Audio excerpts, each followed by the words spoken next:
Csőcsői Shadowstone 97, ez, mint láthatjátok, GTA 4. A GTA 5-ről is terveztem gameplayt, de mivel még nincs így se karácsony, se születésnap, így hát még várhatok rá. És már megint találtam egy bugot, vagy érdekességet itt GTA 4-ben. És velem tart Oliver, akinek a csatornájának a linkje lent lesz a leírásban. Hello! Hellóztok! Na, menjünk is át. Ugye van ez az ajtó, ami alapból nem nyitható, igen, kaptam egy szép kis körözést, ami nem nyitható ez az ajtó, de így át lehet rajta bugolódni. Ja, így lazán átsétálsz rajta. És itt van egy létra, amire, hogyha sikerül nem megnyomni az Y-t, egyáltalán ezen az oldalon kell menni, nem. Igen. Shadowstone 97 bénázik, mint mindig. Igen. Ahogyan fölmászol ezen a létrán, ott egy dobogó szív.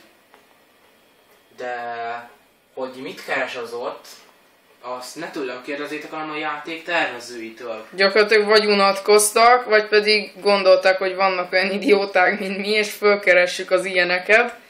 És hát igen, ide szépen ki van láncolva, de még hozzá jó kis belebugol azok a láncok, jól bele vannak bugzódva, és hát egy nem tudom, hogy mi akar ez itt lenni, de hát...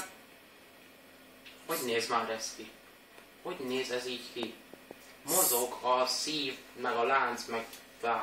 Hát de ez egy szív, de hát most ez mit keres egy szabadságszoborban? Hát, mondom, az én elképzelésem az, hogy unatkoztak a játéktervezők, vagy azt gondolták, hogy vannak olyan idióták, mint mi, akik az ilyen gyökérségeket megkeresik, és mégis vannak ilyen idióták, mint mi, mert mégis megkerestük. Igaz, hogy Oliver ezt egy videóban látta, és gondoltuk, hogy mi is levideózzuk, meg följövünk ide meg minden, de azért ez mégis durva, hogy ott egy dobogó szív a szabadságszoborban, és itt szépen át lehet bugolni az ajtón. Ja, és ide egyébként csak mondom, hogy helikopterrel lehet ide feljönni ez az ajtóhoz, tehát van még lent egy ajtó. Nézzétek, bugolok. Nézzétek. Van még lent egy ajtó, de azon se átbugolni, se kinyitni se lehet. Ide csak helikopterrel lehet feljönni, de följövünk szépen ide a szabadságszobornak a legközelebbi lábához, nem oda alulra, nem ide, és akkor itt kiugratok, vagy szóval mit tudom én. Nem oda, hanem... Igen. Aki nagyon ügyes, az itt le tud landolni, bár nekünk ki kellett ugranunk, és itt innentől már menni fog a dolog. Szépen kiugrottam.